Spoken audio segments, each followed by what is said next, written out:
to Paranormal Circuits, where the world of hobby electronics collides with supernatural mysteries. I'm Rachel Barros, and I'm thrilled to welcome you as the newest investigator at the Paranormal Circuits Bureau. Congratulations on joining our team! If you're listening on a podcast platform that supports video, you can switch to video view when the story transitions into the building or coding phase to get more hands-on.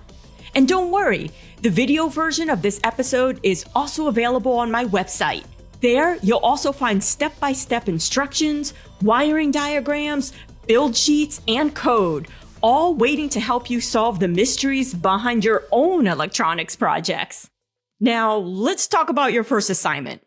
And yeah, it's from the rookie pile. Let's just say these cases are, well, they tend to fizzle out faster than a bad solder joint. The kind of mysteries that make senior investigators roll their eyes and mutter, "Yep, it's probably just the neighbor's Wi-Fi again."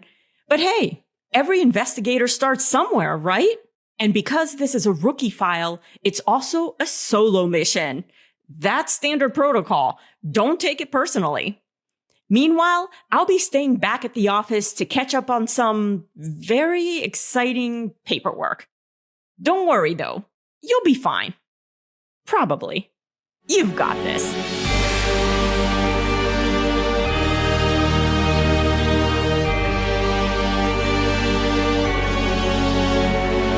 Tonight's story takes us to the windswept shores of New England, to an abandoned lighthouse shrouded in legend and tragedy.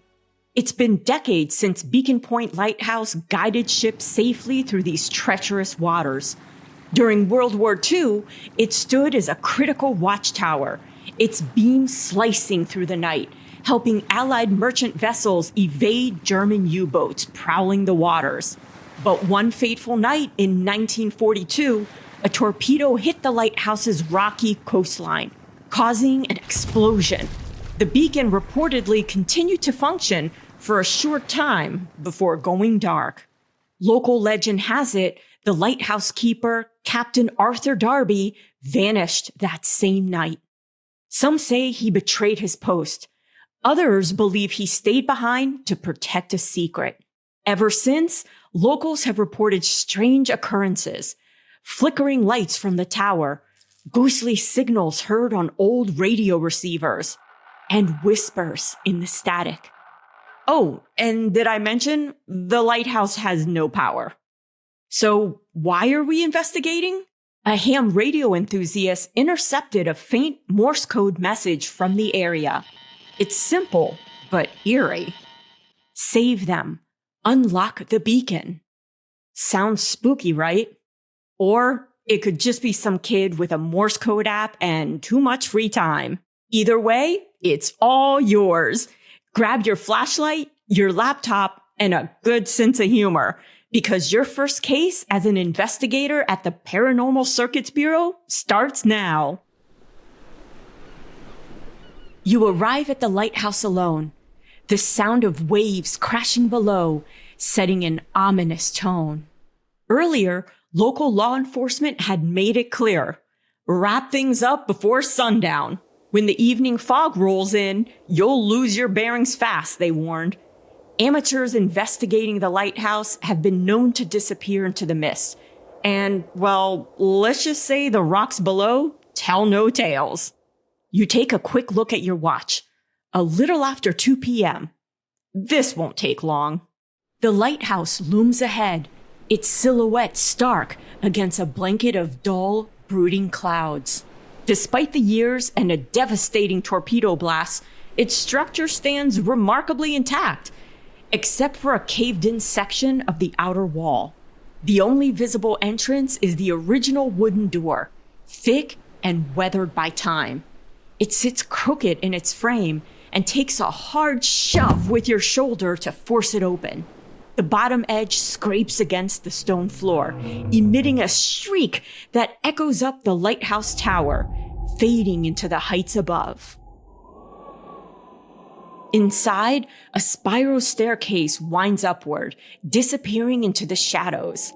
Dust motes dance in faint beams of sunlight streaming through the cracked, narrow windows. The air is thick with the smell of damp wood and salt.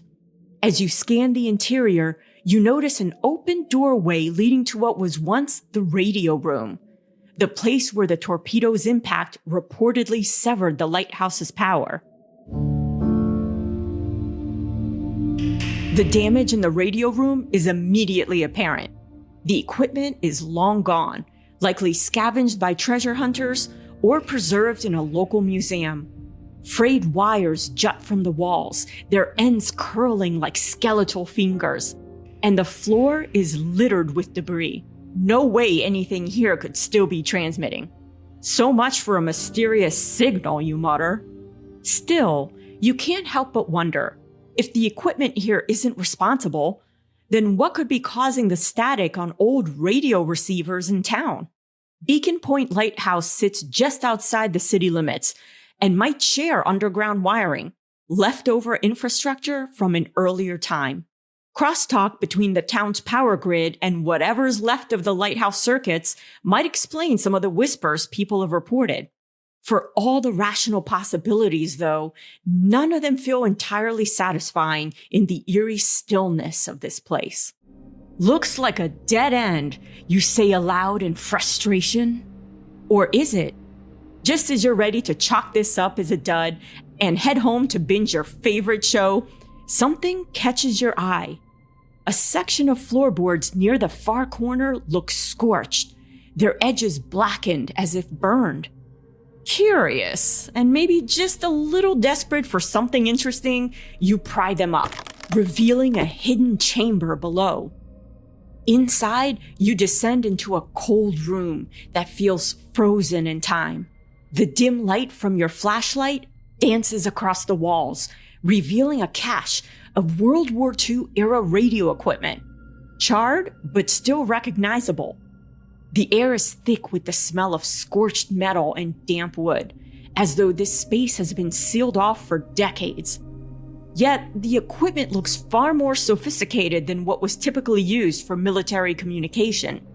It's a clue that Beacon Point is no ordinary lighthouse. Your gaze lingers on the destruction. It's clear this wasn't part of the torpedo blast. This damage is deliberate, precise. Sabotage from the inside. Among the ruins, something odd draws your attention. A modern-day microcontroller. Its sleek design contrasts starkly with the aged equipment around it. An Arduino Uno, wired to a relay, sits conspicuously on a rusted metal desk, and resting beside it, almost as if waiting for you, is a weathered notebook. The cover, worn and faded, still bears the name Captain Arthur Darby in bold, proud lettering.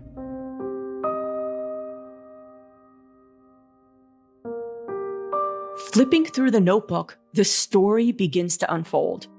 Captain Darby had been part of a covert operation during World War II.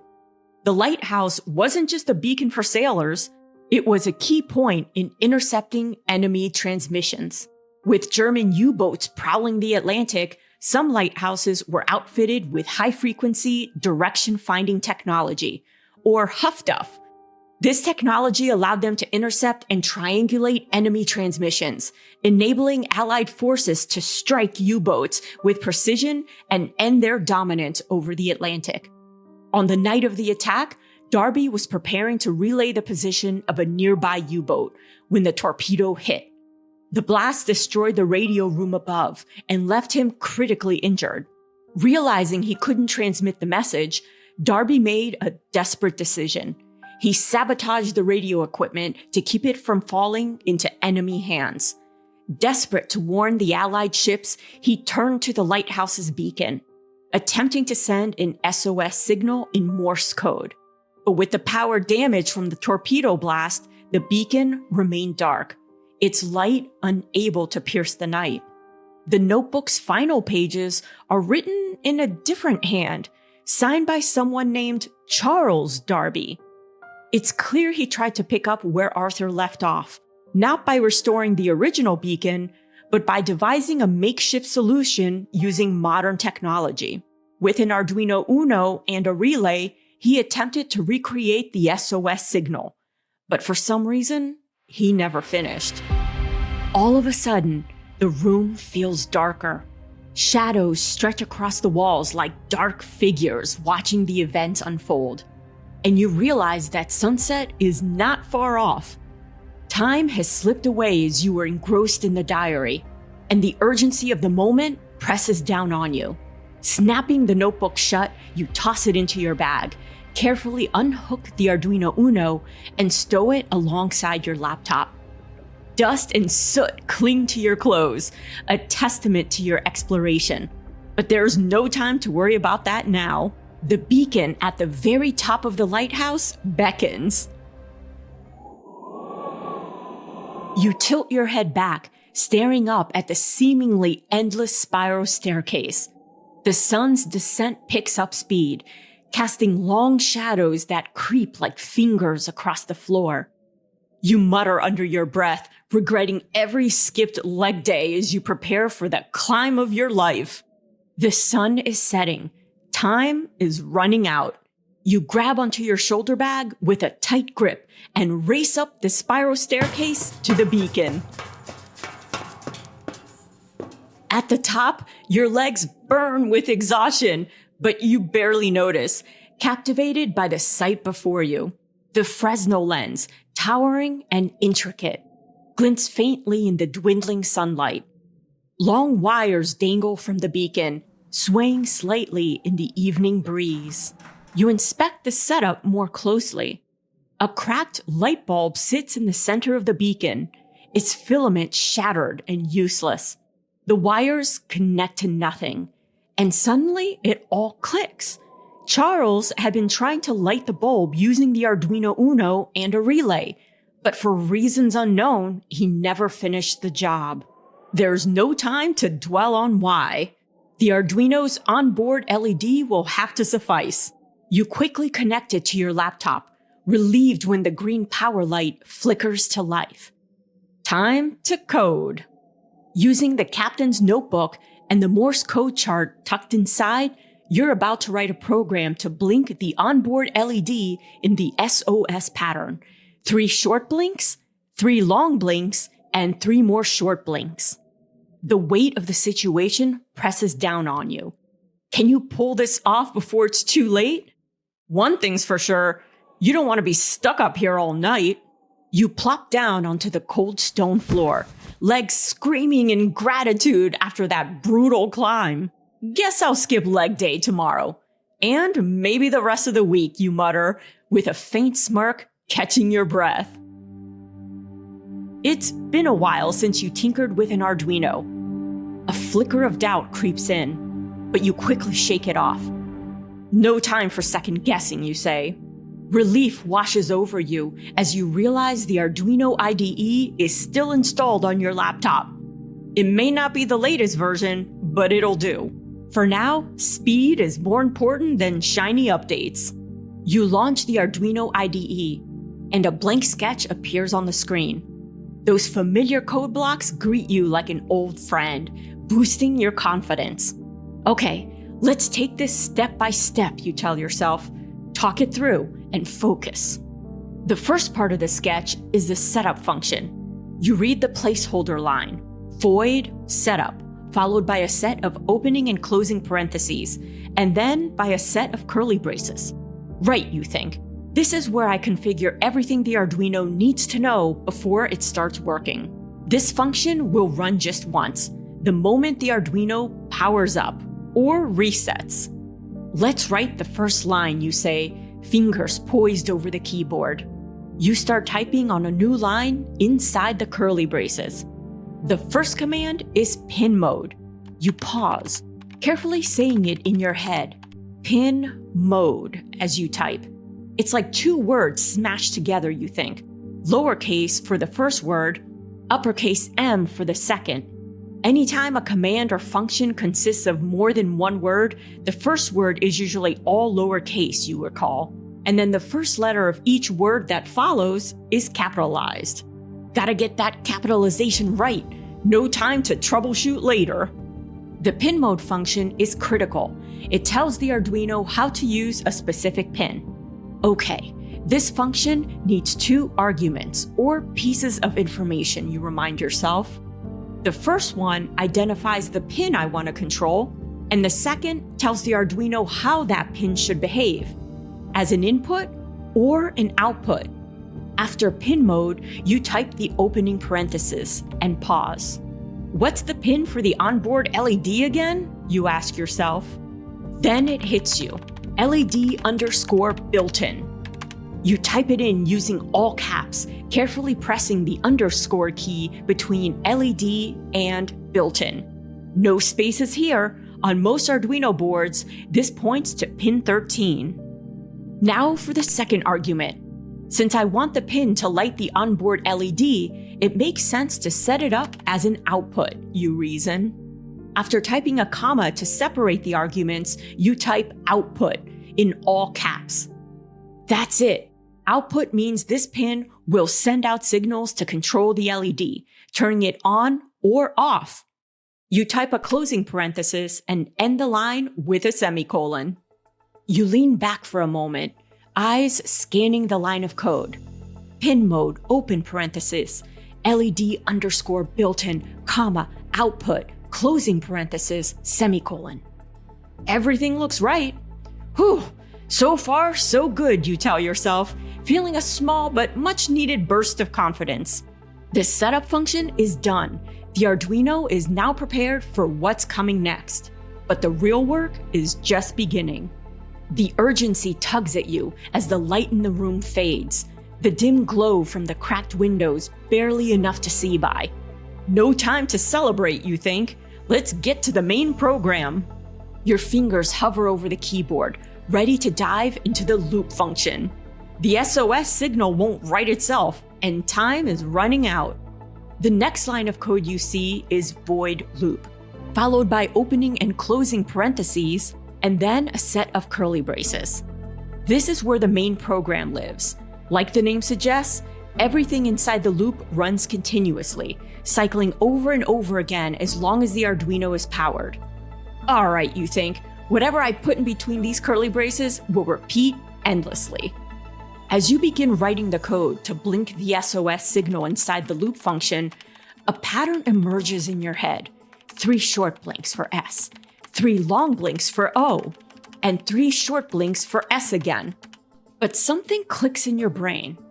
Wait a second, you mutter. If I write out every single blink and pause line by line, this code is going to be way too long, and if I mess something up, editing it later will be a nightmare.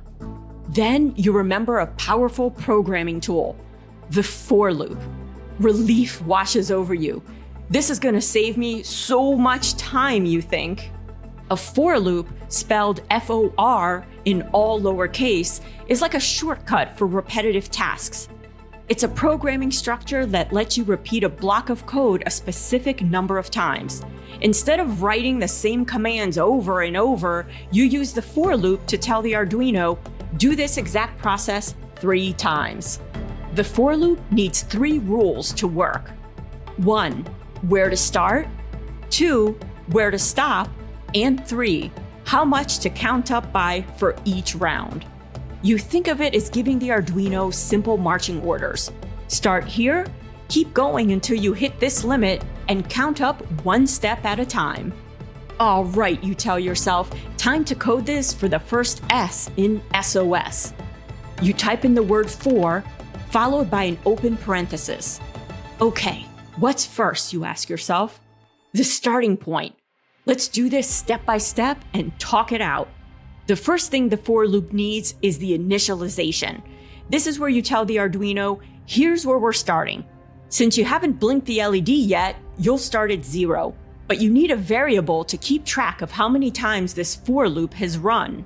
Think of a variable as a little container, you say to yourself, like a box where I can store numbers, data, or information. Variables have 3 main characteristics. First is a type. This tells the Arduino what kind of data the variable will hold. Since we're counting whole numbers, we'll use an integer, abbreviated as int or int. Next is a name. This is what we'll call the variable in the code. You decide to name it blink, which feels fitting given the circumstances. And finally, a value. This is the number or data the variable starts with. In this case, it's 0. After the opening parenthesis of the for loop, you type int for integer, followed by the variable name blink, $0. Okay, you think. This integer variable called blink has a starting value equal to 0. You add a semicolon after the 0 to separate it from the next rule. Next, you need to define how long the for loop should keep running. This is the condition, the rule that tells the Arduino when to stop. You think to yourself, I need this loop to run 3 times for the 3 short blinks in S. So you continue on the same line of code and type blink less than symbol 3. You pause, checking your work. This means as long as the value of blink is less than 3, keep running this loop. With that done, you add another semicolon to separate it from the final rule, the increment. This tells the Arduino to modify the value of blink each time the loop runs. I want the value of blink to go up by 1 after every blink, you remind yourself. You type blink ++ or 2 plus signs after the blink. You smile for a moment, recalling that the 2 plus signs are shorthand for take the current value of blink and add 1 to it. With the 3 parameters, initialization, condition, and increment written out, the complete line reads as for open parenthesis int blink equals 0 semicolon blink less than 3 semicolon blink ++. You type the closing parenthesis, completing the framework for the for loop. All right, you think, the structure is set. Let's put it to work. Time to make this LED blink, you say aloud, fingers flying over the keyboard. Directly after the for loop, you open a new set of curly braces. These curly braces belong to the for loop and define what it should do during each pass or iteration. Everything I put inside these curly braces will be executed by the for loop, following the rules I just wrote, you remind yourself. Okay, now I need to write the actual code for the LED blinks. Turn it on, pause, turn it off, pause again. You realize that every line you add here will be repeated 3 times automatically, just like you instructed in the for loop's rules. This is where it all comes together, you think, diving into the commands. All right, you think, to blink the LED, I need the digitalWrite function. That's the command that controls the voltage on a digital pin, which is how I'll turn the LED on and off. You picture it in your mind, another mashup of 2 words, digital in all lowercase and write with a capital W. Got it. Let's do this. You recall that digitalWrite takes 2 arguments, separated by a comma inside a set of parentheses. The first is the pin you want to control. In this case, it's LED_ built-in, the special name for the pin connected to the onboard LED. The second is the state you want for the pin, either high to turn it on or low to turn it off. Okay, you think, time to bring this LED to life. You start typing on a new line after the opening curly brace of the for loop. digitalWrite, opening parenthesis, LED_ built-in, comma, high, closing parenthesis, semicolon. You double check your line, making sure that LED_ built-in and high are in all caps. That looks right, you say. I've told the Arduino to send voltage to the onboard LED and turn it on. But how long do I want it to stay lit? You pause for a moment, thinking through the timing. I need a way to pause the program so the LED stays on for just the right amount of time. Then it hits you. The delay function, of course! The delay function is perfect for this. It pauses the program for a specific amount of time. And the best part, you think, is that it only needs 1 argument, the number of milliseconds to pause. You remind yourself, a millisecond is 1,000th of a second. So if I use 1,000, the program will pause for 1 second. But you need these short blinks to move faster than that. All right, 250 milliseconds should do the trick, you decide. On the next line, you type delay, open parenthesis, 250, close parenthesis, semicolon. Okay, you think, the LED is now on for 1/4 of a second. Time to turn it off. On a new line, you type another digitalWrite command. This time, you change the state to low, which cuts the voltage and turns the LED off. You read it out loud. digitalWrite, open parenthesis, LED underscore built-in, comma, low, closing parenthesis, semicolon. You glance at your screen. Perfect, you think? That shuts the power off to the LED. But how long should it stay off?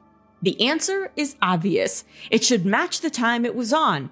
250 milliseconds again, you think? Typing on a new line. Delay, open parenthesis, 250, close parenthesis, semicolon. You lean back against the stone wall, scanning the lines of code within the for loop. Satisfied, you add the closing curly brace to complete it. That's one letter done, you say with a hint of satisfaction. Thanks to the for loop, it'll automatically repeat this process 3 times for me. The first part of the SOS signal is complete. The onboard LED will now blink 3 short times for the letter S. But the dimming light outside catches your eye. The tower's interior stone walls take on a muted gray hue as the last traces of daylight struggle to filter through the cracked windows. You glance outside. The evening mist is rolling in, thick and fast, blurring the edges of the world beyond. No time to waste, you whisper, urgency rising in your voice. On to the long blinks for O. You pause for a moment, staring at the screen. Wait, you think. I don't want the letters to blend into each other. If the S runs straight into the O, the signal will be confusing. That's when you remember there's timing rules for international Morse code. You reach for the chart tucked into your pocket, unfolding it to double check.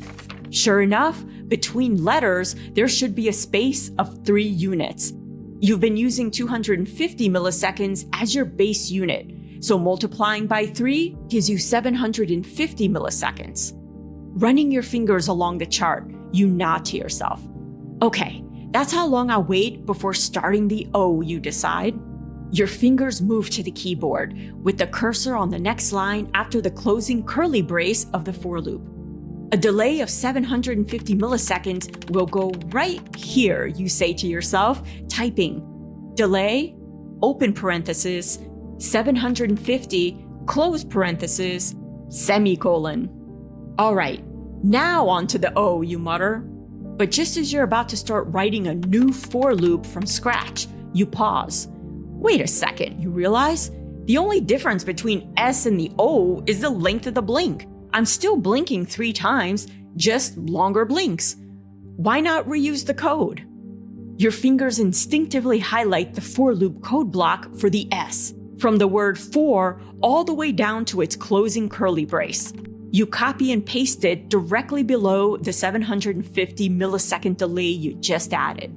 All right, you think, time to modify the new loop for the O. Inside the curly braces of the new for loop, you focus on the first delay function after the line that turns the LED on, or high. According to Morse code, a long blink is 3 units, 3 times longer than a short blink. That means I just need to change the 250 milliseconds to 750, you say aloud. You highlight the 250 within the parentheses and delete it, typing 750 in its place. Satisfied, you double-check the rest of the code inside the loop. Everything else can stay the same, you confirm. Okay, 2 letters down, 1 to go, you think, noticing that the glow of your laptop screen now bathes the room in an eerie, solitary light. But I need a pause between the O and the final S. Just like before, you decide on a 750 millisecond delay to separate the letters. Moving your cursor to a new line, you type delay, open parenthesis, 750, close parenthesis, semicolon. No need to reinvent the wheel, you say with a smirk. You copy the original for loop for the S, paste it after the delay, and let out a small sigh of relief. You scroll through the code, reading it line by line to make sure it's all correct.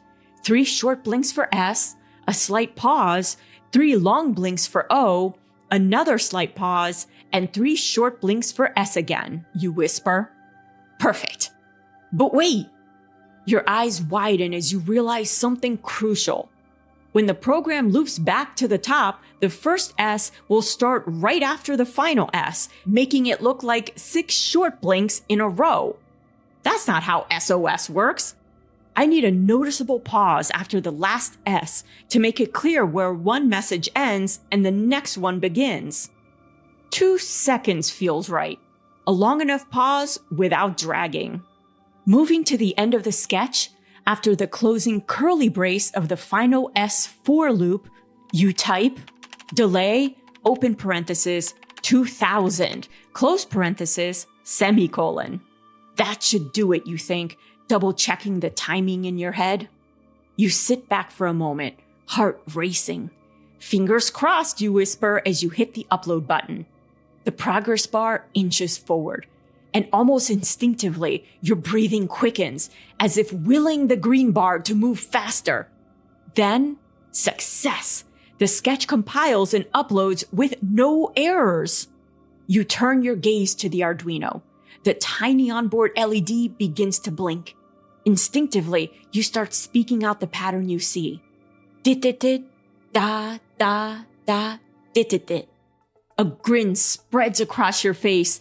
That's it! It worked! You snap your laptop shut. The light from the screen extinguished. Suddenly, you're enveloped in darkness. The tiny blinking onboard LED becomes the only source of light, splashing faint green flashes onto the old stone walls, casting fleeting, ghostly patterns around you. The only sounds are the rhythmic crashing of waves against the jagged cliffs below, and the faint hum of your laptop. You stand up, feeling the heavy moisture in the air. The mist is here, you mutter, looking around as the fog fills the beacon tower. Even the massive Fresnel lens just a few feet away is barely visible through the haze. Carefully, you lift the Arduino Uno, still tethered to your laptop for power, and place it inside the beacon. The tiny onboard LED continues to blink in its steady SOS pattern. You hesitate for a moment, doubt creeping in. Is it going to be bright enough, you wonder, staring at the modest little light? But as the light passes through the intricate curves of the Fresnel lens, it intensifies into sharper beams, piercing the thick fog. To your surprise, the heavy mist works in your favor. Water droplets suspended in the air catch and scatter the light, creating an almost otherworldly shimmer that amplifies its presence far beyond what the tiny LED could achieve alone. Together, the lens and the mist turn the tiny yet determined signal into a beacon visible across the dark, foggy expanse. For the first time in decades, the Beacon Point Lighthouse shines again, its signal clear and unmistakable. SOS. You step back, watching the tiny LED blink through the darkness, but then a wave of uncertainty washes over you. Was this really what I was supposed to do, you wonder? Did you solve a long-lost mystery, or did you just get swept up in the lore? You glance around the tower, half expecting something, anything, to confirm you've done the right thing. A sign, a signal, even the faintest whisper. Instead, the only response is the steady blink of the LED and the eerie quiet of the night. Then, suddenly, a faint static crackles to life. You turn toward the corner of the tower, where an old, dilapidated radio hangs on the wall. You freeze as a distinct pattern of clicking emerges. Dit-dit-dit-da, dit-da. You fumble for the Morse code chart tucked into your pocket, your finger racing over the letters. S, K, you whisper aloud. Your heart skips a beat. That's a Morse code pro sign, you tell yourself. A shorthand signal meaning end of contact. It's what you send when you're signing off. You try to remain rational, reminding yourself that there must be a logical explanation. But before you can stop yourself, the words slip out. Captain Darby? The disbelief hits you immediately. Did you just really say that? The sound of your voice hangs in the air. The fog swirls as if answering you, but no reply comes, only silence. As the Arduino's SOS signal pulses steadily, you notice something strange. The static on the old radio is gone. The air seems quieter now, less charged. Could it be that activating the Arduino disrupted lingering interference from the lighthouse's damaged wiring? Or perhaps the LED beam altered the way the fog reflected electromagnetic signals, clearing up the noise? It's somewhat plausible, but as you stare out into the dark, silent fog, another thought lingers in your mind. Was this purely a coincidence, or had Captain Darby truly signed off, his unfinished duty finally complete? The answers remain elusive, but one thing is certain: Beacon Point Lighthouse has never been quieter. Before you can dwell on it any longer, a blinding spotlight pierces through the mist, cutting across the beacon tower. You shield your eyes, realizing the Coast Guard vessel has arrived, responding to the signal. Relief floods through you, but it's fleeting. You still have to find your way out of here. The last thing you want is to end up like the other investigators who vanished into the fog. You grab the Arduino and your laptop, tucking them securely into your bag. No way are you leaving behind the little device that brought this story to light. Literally. Gripping the handrail tightly, you begin your cautious descent down the spiral staircase. Each step feels heavier as the weight of Captain Darby's story lingers in your mind. You feel a bittersweet sense of happiness. His duty is finally complete. But sticking around for a proper follow-up isn't an option. This lighthouse has had enough company for one night, and so have you. The sooner you're out of here, the better. Outside the lighthouse, the fog is thicker than ever, the salty air clinging to your skin. In the distance, you spot a faint flashlight beam cutting through the haze, accompanied by a dark figure waving it frantically. The Coast Guard spotlight swings across the rocky surface, illuminating the way as you carefully navigate the uneven ground. As you approach, the figure becomes clearer. A man, older, perhaps in his 60s, leaning heavily on a cane. His steps are unsteady, but his determination is palpable. "I see you found my notebook," he says, his voice weathered but warm as his gaze falls to the journal clutched tightly to your chest. "Charles?" you ask, piecing together the clues. He nods, a smile spreading across his face. "You did it," he exclaims, looking up toward the beacon tower. His shoulders relax, and with a deep sigh of relief, he adds, "My father's duty is done." As you help him carefully down the hill toward the shoreline, Charles begins to recount his own attempts to complete his father's mission. He tells you how, years ago, he discovered the notebook and vowed to restore the beacon. Using an Arduino, a relay, and a light bulb, he nearly succeeded.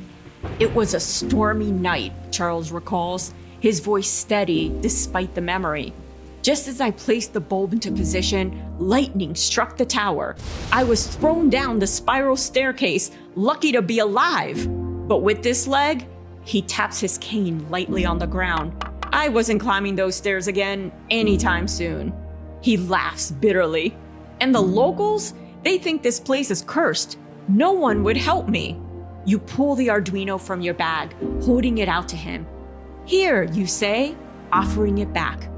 Charles shakes his head, his smile returning. No, you keep it, he says firmly. It comes in handy under the strangest circumstances. As you make your way to safety, the fog begins to clear, revealing the Coast Guard vessel waiting just offshore. You look back at Beacon Point Lighthouse one last time.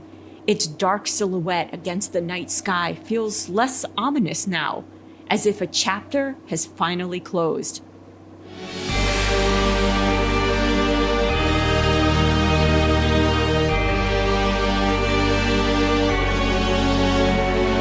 The story of Captain Darby and his son, Charles, is complete. One of duty, determination, and yes, a little help from technology. Was it ghosts, or just the weight of history carried forward by those who refused to let it be forgotten? One thing's for sure, tonight, the beacon at Beacon Point Lighthouse shined brightly once again, not because of the supernatural, but because of the ingenuity of a tinkering mindset. Congratulations on solving your very first case! And not just any case.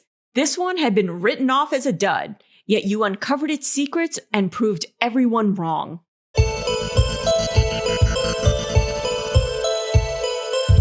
Ready to recreate this project? Visit my website at racheldebarros.com to watch the episode video and dive into all the project details. While you're there, explore even more tutorials, project ideas, wiring diagrams, and code to power your own Arduino, robotics, and Internet of Things creations. I'd also love to hear from you. Don't hesitate to reach out to me on social media with your questions, your own theories about the cases we cover, and your feedback on what paranormal genres you'd like to see next. Until next time, keep exploring, keep building, and always keep looking for the signals in the dark. This is Rachel DeBarros, signing off from Paranormal Circuits.